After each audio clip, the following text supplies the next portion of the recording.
ឈិនមិនបានជួបយើងពិតជានឹកនាងខ្លាំងណាស់តើនឹកជើងណាទេ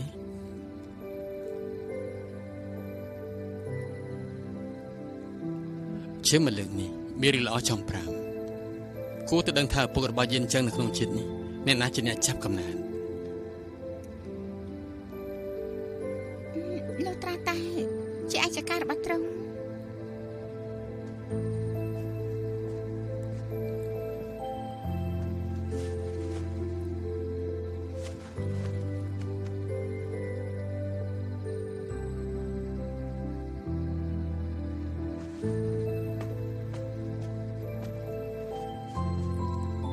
ទោះបីជាមិនមែនជាទ្រង់ចាណាក៏ជាប់ខ្សែលោហិត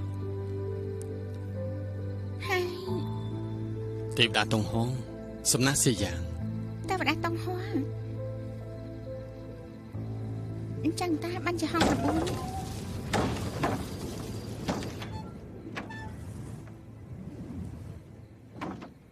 តែបាត់បងអ៊ូសិន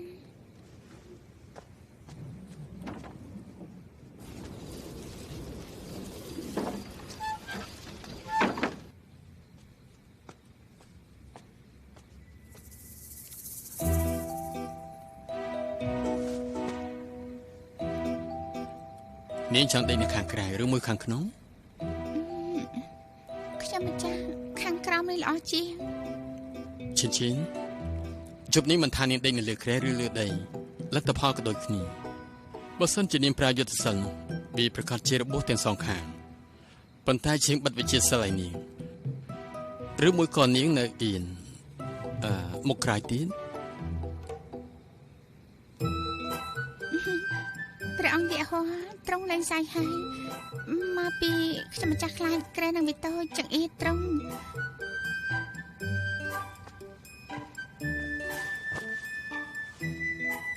ខ្ញុំម្ចាស់តំណត់ដេកនៅខាងក្រោម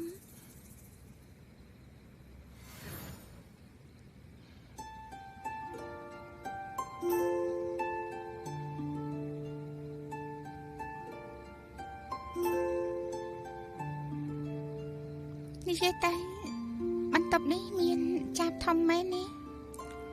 ចាបធំនោះបានមកពីព្រះសម្មាសម្ពុទ្ធពីថ្ងៃមុនម្ចាស់ពូទី2និងវាសនាក៏បានចូលរួមក្នុងកម្មវិធីវាសនាក៏បានប្រើឈាមម្ចាស់ជាសិភើមិនស្មានថាទេវតាវាសនាចង់គំនុំដល់ថ្នាក់នេះសោះគេពិបាកណាស់តែប្រៀបឆាកប្រយុទ្ធធំឡើងឲ្យខ្ញុំម្ចាស់ធ្លាក់ចូលអន្ទះតែគេមិនខឹងខ្ញុំម្ចាស់ទេ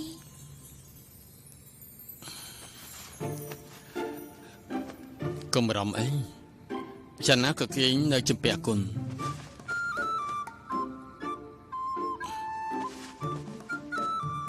ចង់ឲ្យអោបដែរទេនឹង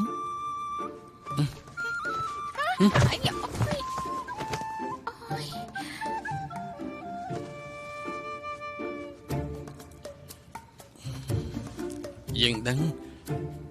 ថាមិនសូវទម្លាប់ទើបនិយាយថាអោបក្រែនឹងវាតូចពេកពិតមែនហើយក្រែនេះពិតជាតូច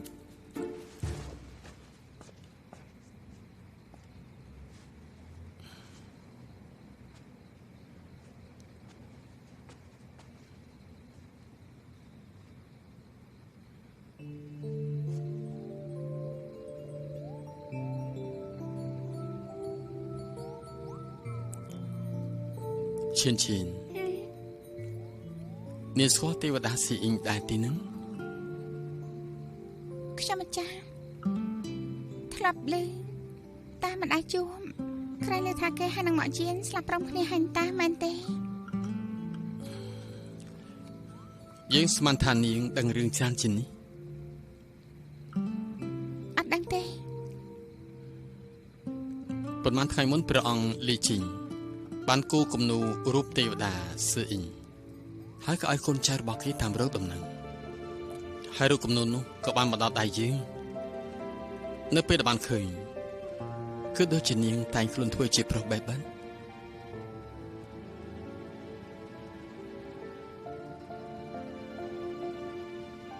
ប្រហែលជាចៃដន្យហើយជប់ជ្រៅហើយឆាប់តំតែ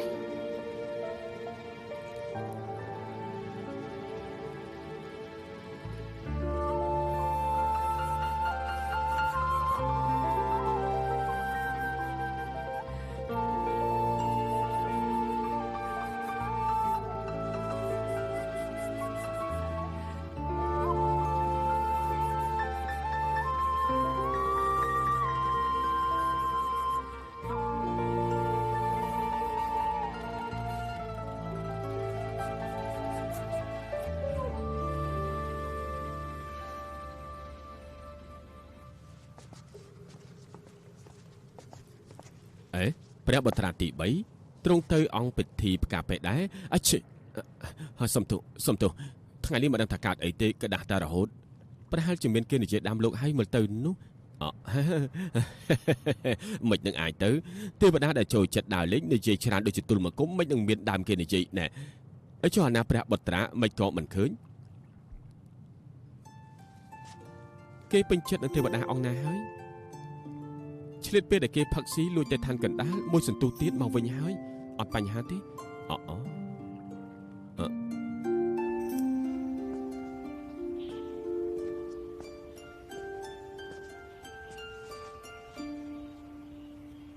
ឈិនសិតសក់ឲ្យយើងបន្តិចទេព្រះអង្គកំពុងហាងខ្ញុំម្ចាស់លើនេះគូថាអូនពិតជាប្រកែសិតសក់ខ្លាំងណាស់បើយើងតែខ្លួនមិនស្អាតទេនោះវាមិនស័ក្តិសមទេជួយសិតឲ្យយើងបន្តិចទៅបានទេ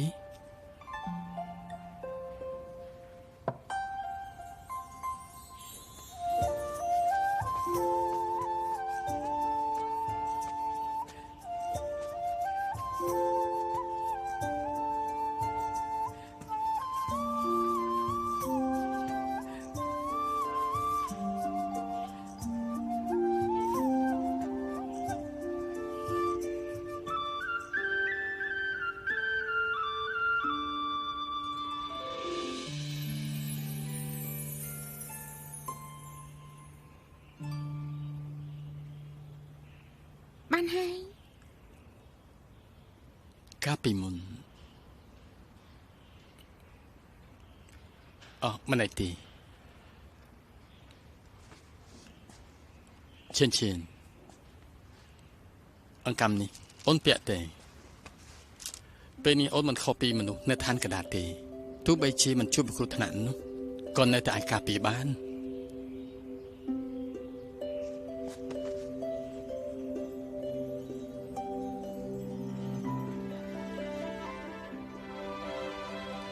បងត្រូវឡើងទៅឋានលើអស់ត្រៃការប្រជុំមិញរវល់ខ្លាំងពេកភ្លេចប្រាប់មួយកើតខែ6រៀបយ៉ាងយិនឈឹងឲ្យជាប់ត្រូវឲ្យមនុស្សស្ដេចទងហន់លូតចូលទៅក្នុងទឹកធ្វើបែបនឹងអាចនឹងការពារយិនឈឹងបានហើយនឹងអាចការពារព្រះអង្គទងហន់លែងឈឺចាប់មួយជីវិតនេះជារឿងល្អបាន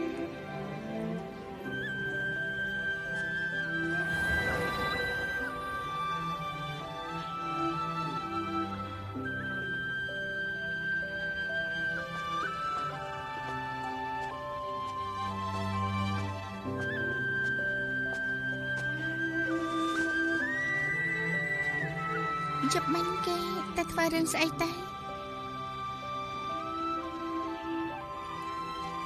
វាតែផ្លេចហងកន្ទុយ9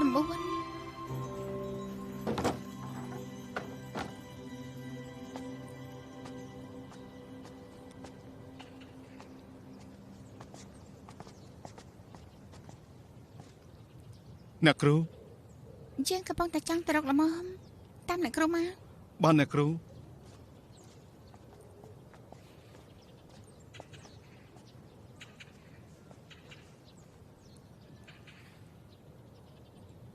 អ្នកគ្រូខាងនេះគឺការស្អីនឹងមើលទៅដូចជានេះ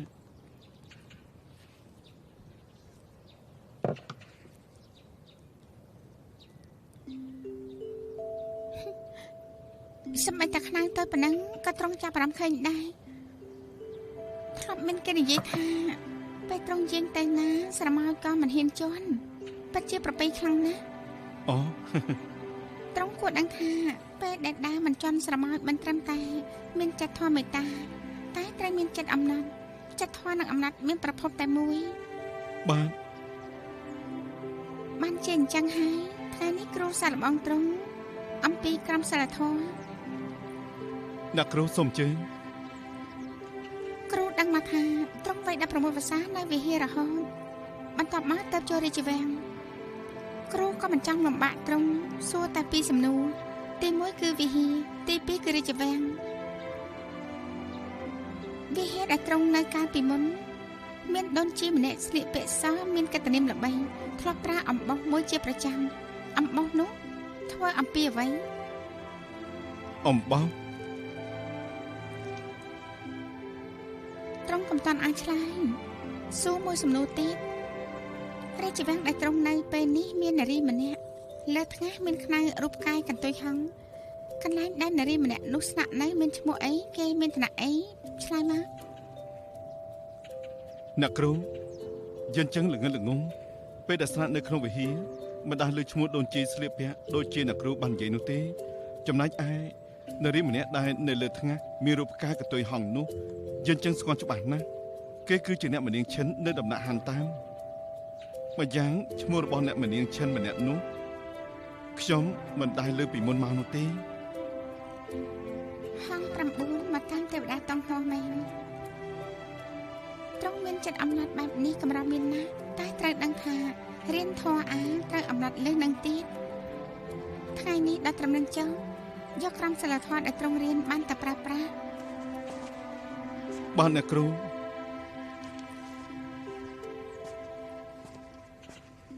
ប្អូនចិនចឹងការប៉ັດឯងល្អិតល្អន់ខ្លាំងណាស់បើលើនឹងទៀតឯងខ្លាចជាអាម៉ាត់ម្ខាង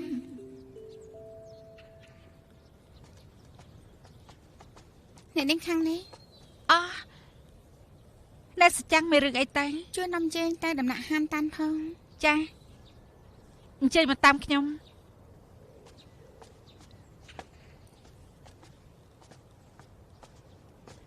អ្នកសចាំងទីនេះជាដំណាក់ហានតានហើយ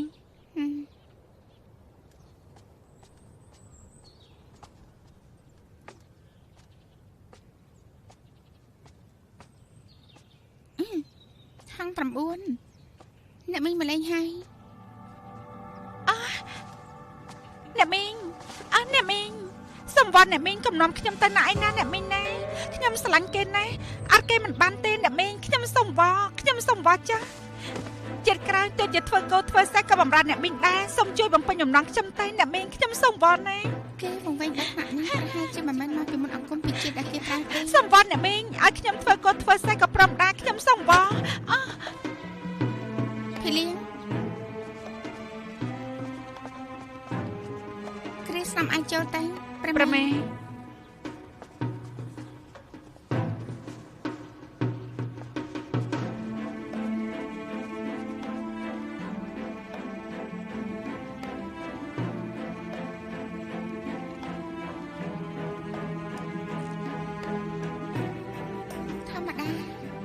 មានសត្រូវទេប្រើបាលីពីរយ៉ាងនេះធ្វើអី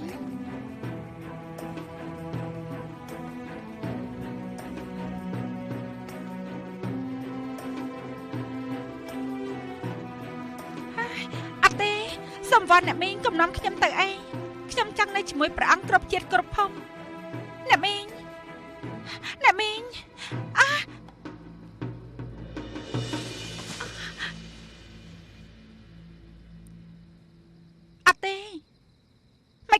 មក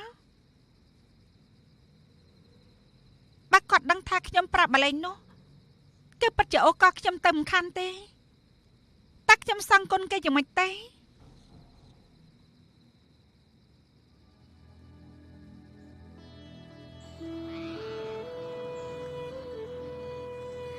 ព្រះជាយាគេពីអ្នកជាមនុស្សសំខាន់នៅឋានសួគ៌មិនក៏មកនៅដំណាក់ពួកយើងទៅវិញព្រោះយើងត្រូវប្រើរាងកាយរបស់គេទាំងពីរជួយសង្គ្រោះបុត្ររបស់យើងបើត្រង់ពិឃាតទេវតានៅឋានសួគ៌គឺមានទោសស្លាប់រឿងនេះបើសិនជាព្រះអង្គទ្រង់ជ្រាបវិញនោះពិតជាចាប់ជាមិនខានព្រះជាយាបញ្ជូនពួកគេទៅវិញទៅបាត់មាត់យើងគឺជាស្អីបានជាឲ្យពួកកញ្ចាស់គេឯងមកបដៅយើងកុំខ្ញាំងសេណាអូទេសកលនេះតែដាក់គុកទឹកទៅក្រាទូលនៅមានទៀតហាងមេតបពី3នាក់មកក្រាទូលខ្ញុំម្ចាស់លេងហ៊ានហើយព្រះជាយាខ្ញុំម្ចាស់លេងហ៊ានហើយ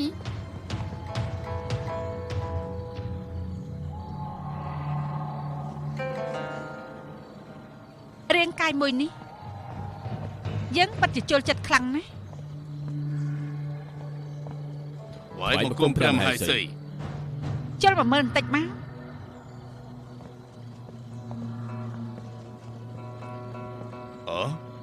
ទេវតាមកយាងព្រះមហេសីក្រែងគេបាត់ដំណឹង70000ឆ្នាំមកហើយរឿងមួយនេះយើងនឹងបកស្រាយប្រាប់លោកតាមក្រោយចង់ឲ្យពួកលោកមកពេលនេះគឺចង់ឲ្យទៅត្រៀមបន្ទប់ស្លោះថ្នាំយើងចង់ប្រើឡោស្លោះថ្នាំ ប្រើរាងកាយរបស់មកយានជាមេថ្នាំឲ្យបុតរបស់យើងរស់ឡើងវិញអូនេះធ្វើថ្នាំមែនហើយពី3ថ្ងៃក្រោយបុតរបស់យើងនឹងមានចំហាយទេវតាដ៏ខ្លាំងពូកែរបស់ស្ដេចចម្បាស់បែបនេះមិនយល់ថាជារឿងល្អទេ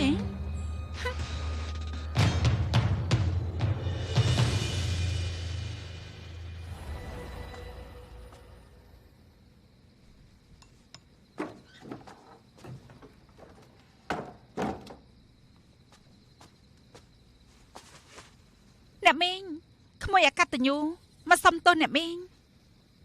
ពិតជាប្រាប់បល័យពីជាតិមែនអ្នកមីងឆ្លៀសវៃក្រោកឡើងមក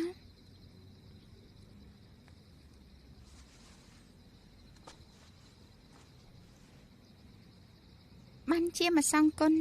ហេតុអីបានជាប្រាប់បល័យពីជាតិលើខ្លួនឯងពី3ថ្ងៃមុនខ្ញុំបានចូលទៅក្នុងសបិនរបស់ព្រះអង្គចង់សួរទ្រង់ថានៅសល់រឿងអ្វីដែលមិនទាន់បានសម្រេចចង់បំពេញបំណងរបស់ទ្រង់ចុះតែបដាដុំថ្មនិយាយយ៉ាងម៉េចទៅមិនបាននិយាយថាមិនចង់បានទឹកដីទ្រព្យសម្បត្តិតែចង់បានមនុស្សមានចិត្តអ្នកមីងទេត្រូវហើយមួយជីវិតទេវតាតង់ហួរមិនក៏សោះក៏ក្រោះម្លេះប្រហែលជារយៈពេលដែលទ្រង់នៅឋានកណ្ដាលស្គាល់ភាពឈឺចាប់និងផ្អែមល្ហែមទៅចង់រកស្រីម្នាក់ដែលមិនបោះបង់ចោលខ្លួនប៉ុន្តែឯងក៏ច្រានខ្លួនឯងចូលទៅក្នុងដែរខ្ញុំមិនបានច្រានខ្លួនឯងចូលទេតែទេវតាវាស្នាថាបើព្រះអង្គមិនជួបនឹងមនុស្សដែលខ្លួនឯងស្រឡាញ់តែមកកើតខែ6ទ្រង់នឹងជួបស្រីដែលទ្រង់ពេញប្រតិហើយស្រីនោះបាច់ជាស្រឡាញ់យិនចឹងទៅវិញចិនចឹងហេតុនេះទើបខ្ញុំចង់រកបេះដូងដែលស្មោះត្រង់ចាំដល់ទ្រង់បានជួបជាមួយនឹងមនុស្សម្នាក់នោះខ្ញុំនឹងដកខ្លួនចេញគិតថានេះជាមធ្យោបាយដ៏ល្អបំផុតហើយតែពេលដែលខ្ចីរាងកាយរបស់អ្នកនាងឈិនពេលដែលជួបព្រះអង្គនិយាយពាក្យស្នេហាមិនចេញទេភ្លើងដែលរលត់មិនងាយឆាបឆេះវិញទេឯងកុំខំប្រឹងពេកអញ្ចឹងហើយបានជាខ្ញុំប្រាប់បល័យពីជាននៅពេលថ្ងៃដើរតួជាមនុស្សដែលស្រឡាញ់ព្រះអង្គណាស់នៅពេលដែលព្រះអាទិត្យអស់ស្ដង់គុណខ្ញុំក៏រួចខ្លួនរយៈពេលនេះនាងត្រូវព្រះអង្គនោះបំពេញដែរទេព្រះអង្គតង់ហួរទ្រង់គ្រាន់តែ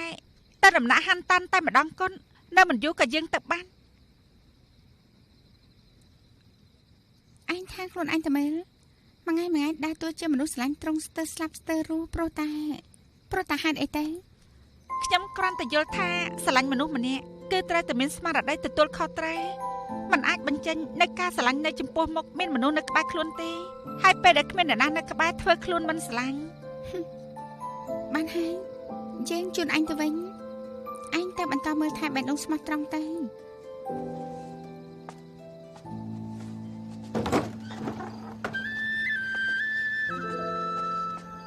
ពេលដែលនៅឈិញ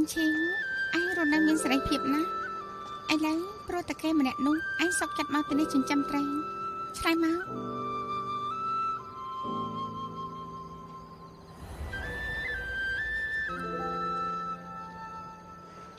ដំណាក់រិស័យពណ៌ស្វាយជាកន្លែងមង្គលសំបីតែលោកក៏មកដែរ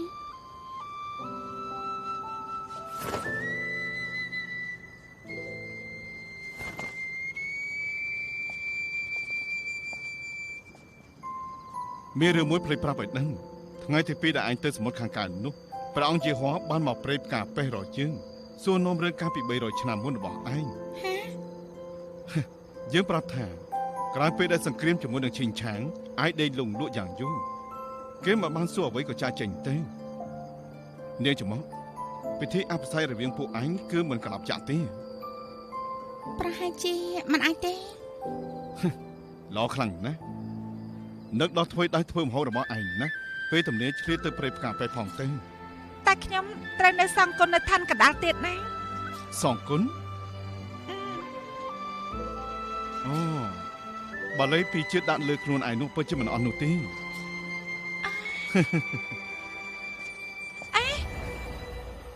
អ្នកមីងគាត់គំរាមខ្ញុំ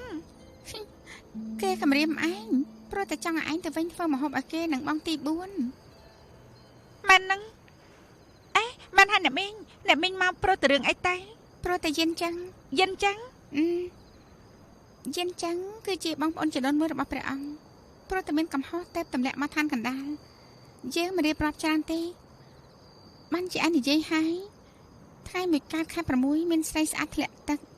យានចឹងនឹងជួយស្រីនោះក្រោយមកគេក៏ស្រឡាញ់យានចឹងតែបដាតងហួរក៏ស្រឡាញ់គេដែរមែនហើយហេតុនេះការងារដែលត្រូវធ្វើដែលយ៉ាងណាផ្ដាច់គ្រោះកម្មស្នេហ៍របស់គេចេញពីតងហួរឲ្យបានដឹងទេអញ្ចឹងអ្នកមីងពិតជាមានមធ្យោបាយហើយក៏រួចហើយដល់ថ្ងៃមួយកើតខែ6ស្រីស្អាតធ្លាក់ទឹកយើងរារាំងយានចឹងហើយរកមនុស្សធាក់ទេវតាតងហួរធ្លាក់ទឹកហើយត្រង់នឹងជួយស្រីម្នាក់នោះពេលពួកគេប្រតាក់ខ្សែភ្នែកគ្នានឹងលែងមានរឿងយានចឹងហង9អាចស្ម័គ្រចិត្តធ្វើជាមនុស្សធាក់ទេវតាតងហួរទេខ្ញុំត្រូវបណ្ដាសាពីជៀនពេលថ្ងៃភ្លេចថាខ្លួនអញជាអ្នកណាខ្ញុំថាអ្នកមីងកុំសងនឹងគ្រោះថ្នាក់អីល្អជាងខ្លាចខ្ញុំធ្វើមិនបានណាបានហើយក៏ត្រឹមយ៉ាងដែរជាគ្មានអ្នកណាមែនយើងនឹងចាត់ការខ្លួនឯង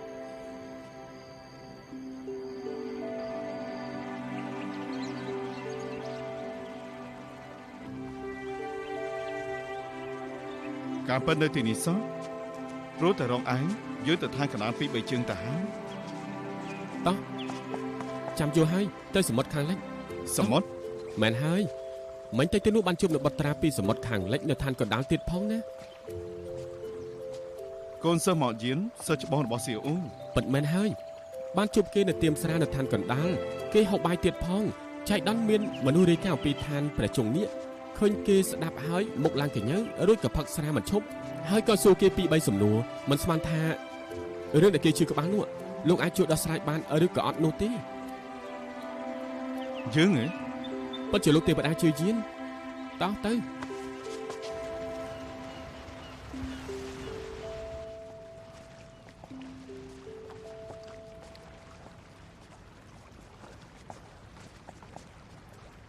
អរគុណទេវតាមកព្យាបាលជំងឺឲ្យព្យាបាលជាឬក៏មិនជានៅមិនទាន់ដឹងនោះទេយល់ល្អឲ្យខ្ញុំមើលសិនទៅក្រាបទូលសូមជើញ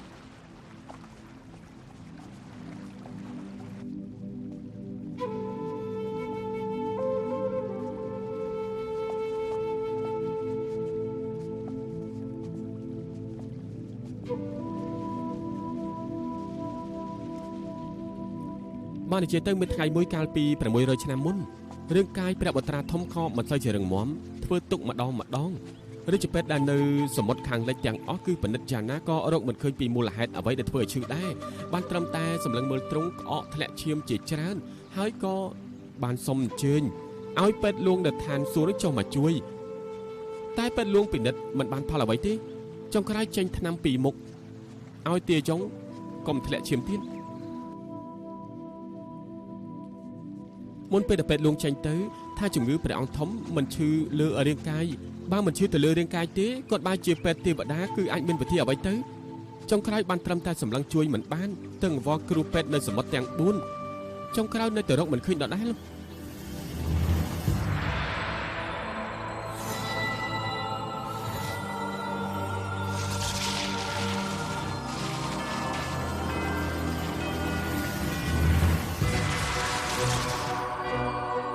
មិនក៏ទៅជាបាននឹងវិជាសិស្សរបស់លោកពូកែថ្នាក់នេះហើយហេតុអីក៏បុត្ររបស់យើងដែរសូមព្រះអង្គកុំបារម្ភអីព្រះបុត្រាធំគ្មានគ្រោះដល់ជីវិតនោះទេអញ្ចឹងទេវតាអាចមានវិធីសង្គ្រោះកូនរបស់យើងបានទេទុកពេលឲ្យយើងគិតបន្តិចសិន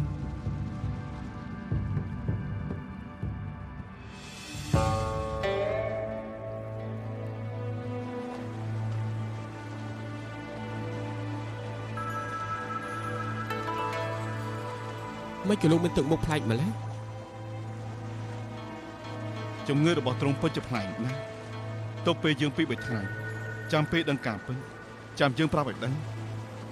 កម្រឃើញលោកមានសភាពអញ្ចឹងណា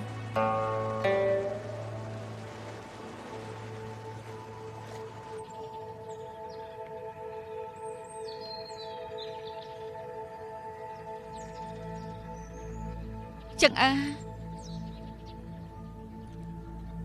មេដានឹកបាត់ណាស់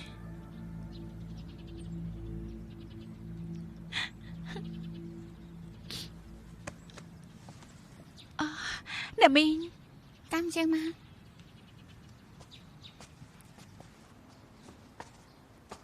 អង្គុយសិនទៅខ្ញុំម្ចាស់ឈប់បានហើយយើងរកវិធីចម្លងគ្រោះឲ្យគេបានហើយ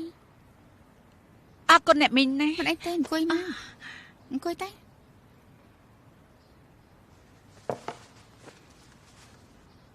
វិធីជួយសង្គ្រោះគេត្រូវរៀបចំឲ្យម៉ត់ចត់ខ្វះតែអ្នករុញច្រានតែប៉ុណ្ណោះអ្នកច្រាននេះជាងាយទៅ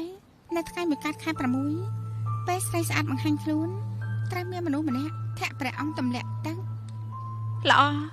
ខ្ញុំជាអ្នកធ្វើពេលនោះប្រាវិជាបំបាំងកាយរងចាំពេលវេលាដែលស្រីស្អាតបង្ហាញខ្លួនហើយខាត់ចូលទៅក្បែរព្រះអង្គធាក់ទ្រង់ទម្លាក់ទឹកក៏ចប់ប៉ុន្តែធ្វើបែបនេះត្រូវរងកម្មដោយសារសិលបញ្ច្រាស់ឯងធ្វើក៏រងគ្រោះថ្នាក់ដែរគួររកអ្នករឹងមាំតែធ្វើវិញល្អជាងបើសិនជារឿងនេះចាំបាច់ពិតមែននោះអញ្ចឹងទុកឲ្យព្រះអង្គខ្ញុំម្ចាស់មកធ្វើក៏ល្អដែរយ៉ាងណាគេក៏ជាបិតារបស់យានចឹងទាំងធ្វើអកុសលនេះឲ្យគេមកធ្វើគប្បីជាងគេខ្ញុំម្ចាស់ទៅរកព្រះអង្គឲ្យមកជួបអ្នកមីងល្អឆាប់តែឆាប់មកកុំលាតពេលវេលាក៏នៅមិនច្រើនដែរអ្នកមីងកុំបារម្ភអី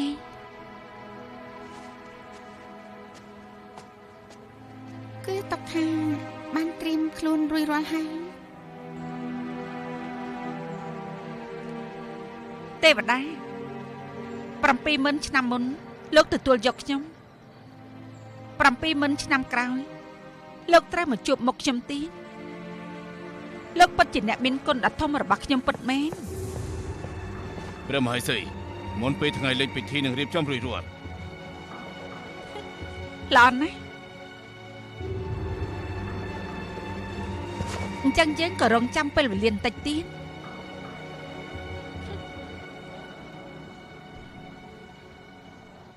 ថាម៉េចប៉ាឈៀនឲ្យបងធាក់ទេវតាតងហោះចូលទឹកអីមែនហើយអូនចូលព្រមហើយអ្នកមីងថាមានតែវិធីនេះទើបអាចជួយយិនចឹងបានហេតុអីទៅបញ្ញាពេងអូនក៏មិនបានសួរច្រើនដែរតែបានអ្នកមីងនិយាយចឹងហើយគឺពិតជាមានវិធីជួយគេមែនបងតែ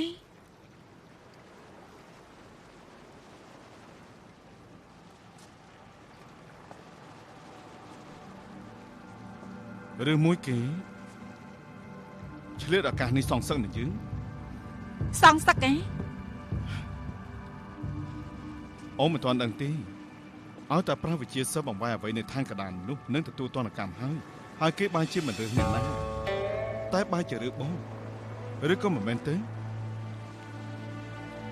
ឆ្លៀតឱកាសចង់សងសឹកបងពេលផ្ដាច់ពីពីមុនតាព្រះអង្គទ្រង់មិនអាចថយអ្នកមីងអូនអញ្ចឹងទេណាលើកនេះគាត់ព្រមជួយពួកយើងព្រោះគាត់គិតដល់មនោសញ្ចេតនាពួកយើងមិនគិតដល់រឿងនោះទេហើយគាត់ជាអ្នកមីងដែលអូនគោរពជាងគេ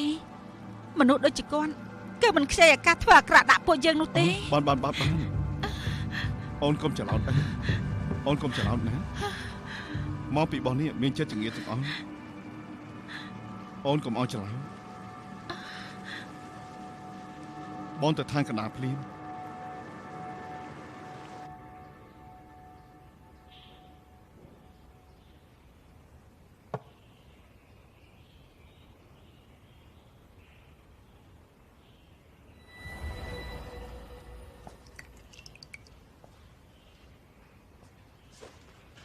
ទេវតាអង្គុយមកខ្ញុំសូមទោសចំពោះរឿងរ៉ាវកាលនោះផងមិនថាយ៉ាងណារឿងបដិសេធពិធីជាកំហុសរបស់ខ្ញុំឆាប់រំលឹកវាទៀតទៅអង្គុយមក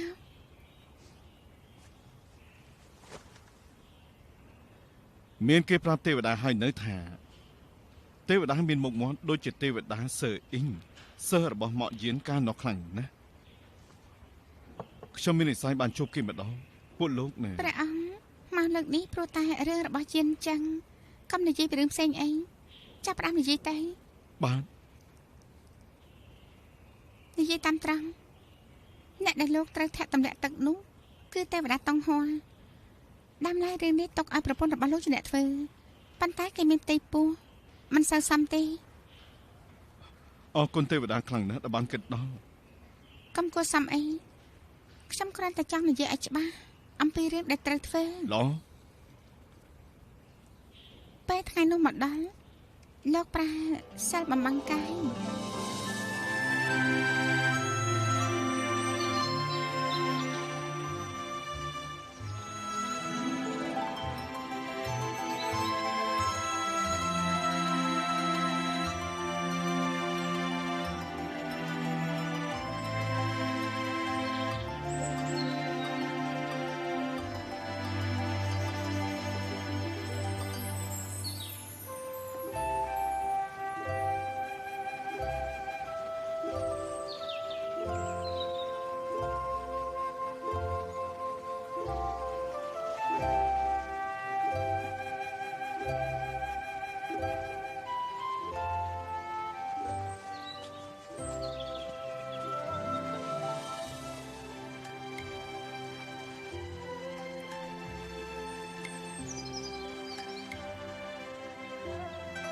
ប្រហែលជាទ្រង់មិនទាន់ទុកចិត្តចំពោះបាយជៀនទេឆាណាក៏ដោយម្នាក់នោះគឺជាទេវតាតង់ហោព្រះអង្គកំភៃទ្រង់មិនមែនជាមនុស្សដែលមានចិត្តចង្អៀតចង្អល់ទេ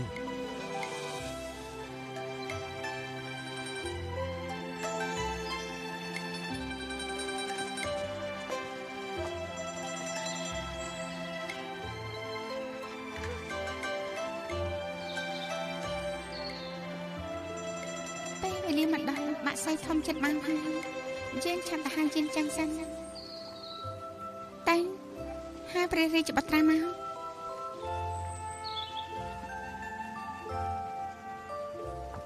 ក្រាបទូលព្រះបុត្រា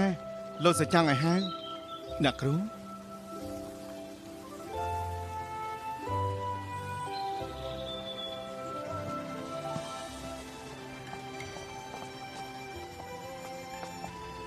អ្នកគ្រូមិនដឹងថាហៅខ្ញុំមកទីនេះតើមានការអ្វីដែរទេមកចាំពេលល្អណាស់អ្នកគ្រូក៏មិនដឹងដូចគ្នាដែរព្រោះមិញមានពលិពណ៌សបានស្រាយចម្ងល់បញ្ហានឹងមិនចេញជួយបំភ្លឺផ្លូវអស់ចង់ដឹងថាមូលហេតុអីទេខ្ញុំពិតជាចង់ដឹងខ្លាំងណាស់បើអញ្ចឹងពិតជាល្អហើយតែក្នុងវិមានចាំយើងបន្តិចទៀតយើងទៅតាមក្រោយឬក៏របាំទាំងអស់នេះសំខាន់ជាងធម៌អារបស់យើងអត់ទេខ្ញុំដឹងខុសហើយខ្ញុំនឹងទៅឥឡូវនេះភ្លាម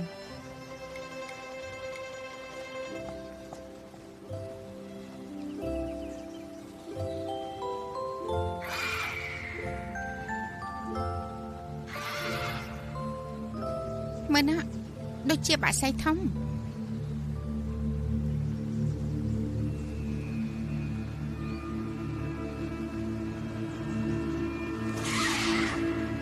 លើលោកនេះមិនបាក់សៃធំដំឡើងផងហ៎មើលទៅវាកាយសាហាវខ្លាំងណាស់ហើយហាលឿនទៀតបាក់សៃធំបែបនេះមានតែនៅក្នុងតម្រាតែប៉ុណ្ណោះបងហាញខ្លួនពេលនេះឬមានហេតុអាក្រក់អ្វីកើតឡើងទេព្រះអង្គនេះពិតជាប្រផ្នូលល្អមិនខានទេព្រះពងប្រផ្នូលល្អសម្ងលើបាក់សៃមួយក្បាលក៏ថាជាប្រផ្នូលល្អហើយព្រះអង្គគ្រោះថ្នាក់ណាស់បាត់មាត់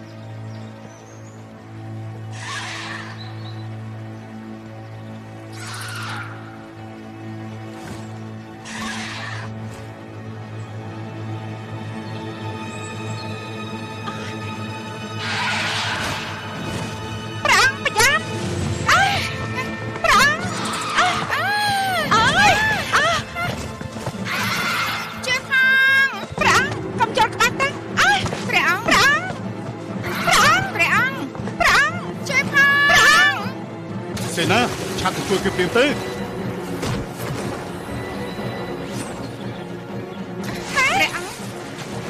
ព្រះអង្គធ្លាក់ទឹកហើយជួយព្រះអង្គផងសេនាឡើងជួយព្រះអង្គផងព្រះអង្គចាស់ហេតុទឹកទេសេនាលើឡើងព្រះអង្គធ្លាក់ទឹកហើយឆាប់ជួយព្រះអង្គភ្លាមទៅលើឡើងឆាប់ឡើងជួយព្រះអង្គទៅលើឡើងឆាប់ឡើងឆាប់ជួយព្រះអង្គទៅលើឡើង ណាអញឆាប់ឡើងទៅព្រះអង្គឆាប់ជួយព្រះអង្គទៅព្រះអង្គព្រះអង្គទោះជាគិតយ៉ាងណាក៏មិននឹកស្មានថាតង់ហួរខ្លាចជាសត្វទាដែលមិនចេះហែលទឹកតទៅសោះឥឡូវនេះអស់អ្នកណាទៅជួយស្រីស្អាតទៅព្រះអង្គសេនាឲ្យឆាប់ឡើងទៅឆាប់ជួយព្រះអង្គឡើងអណែទ្រង់ប្រាសិលមិនបានទេ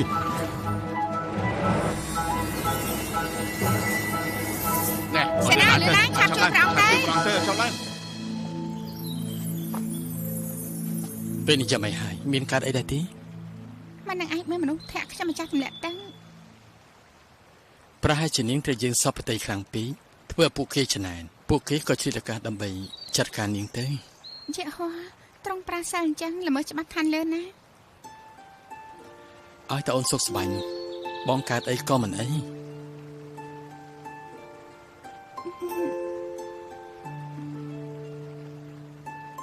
ត្រង់ជួយខ្ញុំម្ចាស់បែបនេះហើយតង់ហួរនឹងហង9កាត់យ៉ាងម៉េចក្រាបទូលពួកគេអត់អីទេព្រោះលើកនេះពួកគេសំតែទទួល3ខែទៀតព្រះបុត្រាសំតាមបំណងហើយអញ្ចឹងគឺល្អហើយបានជាអញ្ចឹងត្រង់តែឋានលើតែជាព្រះបុត្រាមួយអង្គនៅឋានកណ្ដាលយូរពេកមិនល្អទេការងារខ្ញុំម្ចាស់មិនទាន់បានបញ្ចប់ខ្ញុំម្ចាស់ក៏ត្រូវទៅដែរ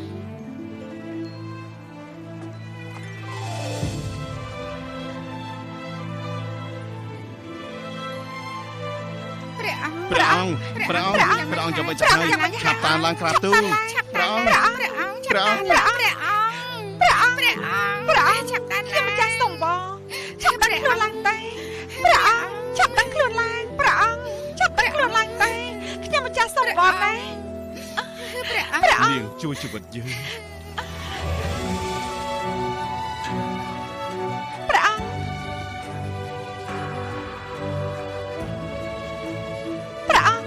នាងគឺជាអ្នកជួយជីវិតយើងកំតន់និយាយអីរាជប៉ែនមកដល់ឥឡូវហើយត្រឹមតិចទៅណាត្រឹមតិចទៅត្រង់ប៉ិតជាមិនអីទេព្រះអង្គមិនអីទេលេឡាព្រះអង្គលេឡាចាប់ឡើងព្រះអង្គ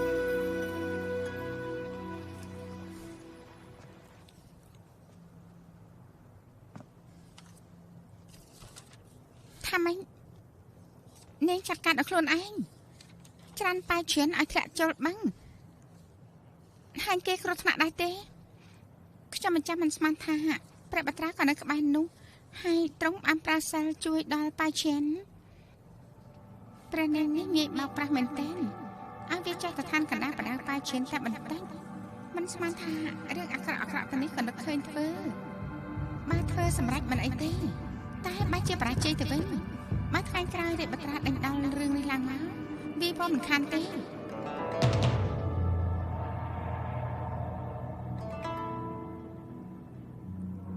នេះពិតជាមិនដឹងអីមែនបើជាហ៊ានធ្វើបែបនេះដាក់ណាមីងនៅឈៀងឈៀវយើងយល់ថាឯងចំណាននឹងគេប៉ុន្តែព្រះអង្គជាស្ដេចគ្រប់គ្រងសមុទ្រទាំង4ទោះដំណាក់ខាងក្រោយមានស្នំច្រើនបើមានចរិតឈ្នានីនេះធ្វើមិននឹងអាចចូលដំណាក់ស៊ីអ៊ូបានបងស្រីក្រៃបងជំនះឲ្យខ្ញុំទៅឯងយកច្រឡំហើយ